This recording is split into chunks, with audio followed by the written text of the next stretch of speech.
Hey there, thinkers! Welcome back to Critical Hit. My name is S, and I kid you not, here we go again. Another glorious day where the people who can't stand the sight of us are tripping over themselves to push their shiny new products your way. This time, it's none other than the Game Developers Conference Advisor, video game consultant, and developer extraordinaire Marina Diaz. You know, the one who apparently thinks that the only way to stand out is by going full scorched earth on her target audience. Like her latest fiasco, a fiery declaration for the ages. Fuck white men and gatekeepers, because clearly, if you can't win them over with your skills, why not take a swing at half the population and throw in some broad generalizations while you're at it? It's almost like biting the hand that feeds you is now the new marketing strategy. Like, bravo, Marina. What a brave and totally not overdone approach to revolutionizing the industry. I really can't wait to see how this one plays out. However, I have a few things to show off here, but before I do, we have a small request. If you are new here, consider hitting the subscribe button, smashing that like, and ring the bell to be notified for our next video. We would greatly appreciate this, since this will help us appease those YouTube algorithm gods, so we thank you. Now, let me give you our thoughts on this, and let's get into it. It's honestly mind-blowing how completely clueless these people are. Like, do they really not get that the more that they come at us on social media, the more backlash they're going to face?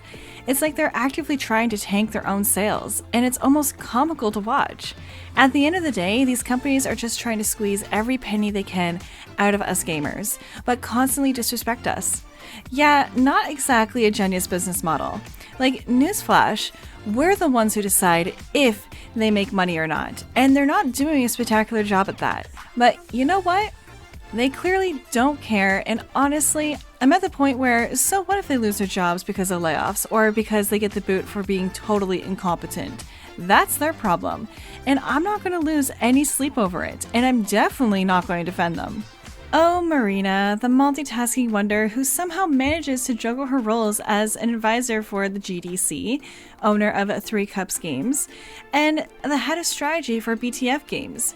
Recently, she blessed the world with her enlightened declaration, "Fuck white men and gatekeepers." Now, why is that?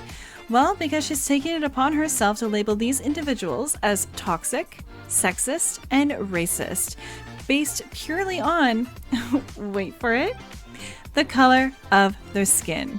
Oh, the fucking irony. It's almost laughable, really. Like, these are the same people who scream, "You're racist," at anyone who doesn't conform to their narrow worldview, all while tossing out their own blatant racist remarks. Like, "Oh, you're a white man, so you're racist." Sure, that's how racism works, right? No hypocrisy there. Like, you have to admire their dedication to living in some alternate reality where fighting prejudice apparently involves doubling down on it. Here's a little fun nugget for them to chew on. You can actually be racist against white people. I know, it's a shocking revelation that might just shatter the fragile walls of their echo chamber. But the truth is, at some point, they're going to have to face the fact that throwing around sweeping generalizations about a whole group of people based on the color of their skin is, in fact, the textbook definition of racism. Maybe one day they'll graduate from their clownish, self-righteous bubbles and realize that perpetuating hate, no matter who it's aimed at, doesn't make the world any better. But hey, let's not hold on to our breath. In a post that she couldn't even stand by, yes, she totally fucking deleted it, shared by Mark Hearn, she decided to pat herself on the back, posting to X saying, "I went from thinking I'm a shitty designer to consulting and training teams at one of the biggest games companies in the world. Keep believing in yourself and fuck white men and gatekeepers, because nothing says inspiring success story like a blanket insult against an entire group of people, right?" Well, wait, it gets better. She followed it up with, "Not all white men suck, but you know what I mean, my loves." Oh, we definitely get it. What you're really saying is, yes, white men do suck, but hey, you're not technically saying all of them, just mostly, apparently. And here's the kicker. If you're going to attack people based on the color of their skin, spoiler alert, you're not fighting gatekeepers or injustice. You're just being a racist, plain and simple. It's almost as if the fuck white men part was meant to distract her from her own insecurity about being a shitty designer. But hey, As long as she's smashing the patriarchy with a side of casual bigotry, it's all good, right? Oh, and this GDC advisor, let me tell you. If you happen to be white or male, don't even bother expecting a shred of care from them. To people like this, you might as well be scum on the bottom of their shoe. And it's honestly hilarious and pathetic at the same time. I mean, at the end of the day, skin color and gender shouldn't matter at all. But for these so-called diversity champions, it's the only thing that counts. It's like they were plucked straight off the diversity quota list because clearly merit and talent are just way too mainstream. And then we have her ranting about fuck gatekeepers. Really? The only gatekeepers in this industry are the gamers who are desperately trying to keep the integrity of gaming intact. They're the ones saying we don't want a bunch of raging leftists or raving lunatics running amok and tearing our beloved industry apart. Like, newsflash, protecting the gaming community from chaos isn't gatekeeping. It's called having standards. So maybe instead of pointing fingers, she should take a good, long, hard look in the mirror and reconsider what being a gatekeeper really means.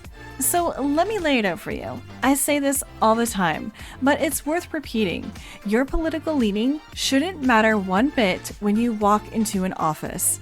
If you can leave your personal opinions at the door and focus on doing your job, you should be able to thrive in any workplace. And honestly, it's not that hard. But here we are, stuck in a world where some people seem to get hired just to fill DEI quotas, or because they're a mirror image of the higher-ups' political beliefs. It's like they're building a cozy little club instead of a diverse work environment. Let's not pretend this isn't a problem. Over the past decade, we have watched countless right-leaning professionals get the boot from the video game industry. And that's all thanks to the influence of people like Zoe Quinn, Anita Sarkeesian, and Marina Diaz. It's like they're on a mission to purge any dissenting voices. And they take every opportunity to throw shade at white men as if their mere existence is a crime. It's exhausting. Instead of fostering a genuinely inclusive atmosphere where differing perspectives can thrive. Like, they're stuck in this narrow-minded vision of what a good employee looks like. They want to reinforce their own echo chamber and insult anyone who doesn't fit the mold. It's all about creating a safe little bubble for their shared opinions while silencing anyone who dares to think differently. Classic case of diversity that's anything but. At the end of the day, it's not about creating a community of like-minded people who pat each other on the back for their political views. Like, it should be about building a space where everyone can bring their talents to the table, like regardless of their political leaning. But instead, we've got this bizarre game of who can shout the loudest, while genuine talent gets tossed aside. And honestly, it's getting really old. And less than 2 weeks later, she posted, "Why are white men over 40 so allergic to the word diversity when they think that they're being generous?" And honestly, it's like they have a severe case of selective hearing. No one's actually allergic to the word. It's just that whenever we start talking about diversity, it's glaringly obvious that listening isn't on their agenda. Then, in March, she had the fucking audacity to declare, "My highlight of the year, yes, we are only in March, is Brackenba attending the GDC. They are one of the people I admire and respect the most in this industry. And we need more people like her to kick the old white privilege asses." Oh, she is just so proud to be an advisor for the Game Developers Conference, but let's not forget that little incident back in March where over 50 game developers thought it would be a brilliant idea to have an organized scream. Because, you know, nothing says professional quite like a gaggle of industry people wailing into the void about their mental health and all the problems plaguing the industry. I mean, really? You couldn't catch me dead at a conference where the main attraction is a collective scream session. Like, I get it. Screaming about Gamergate and the patriarchy and all those unfortunate layoffs must have felt therapeutic in the moment, but like, come on. What a way to tackle serious issues instead of, oh, I don't know, actual discussions or solutions. Let's just let it all out like we're in a therapy retreat gone wrong.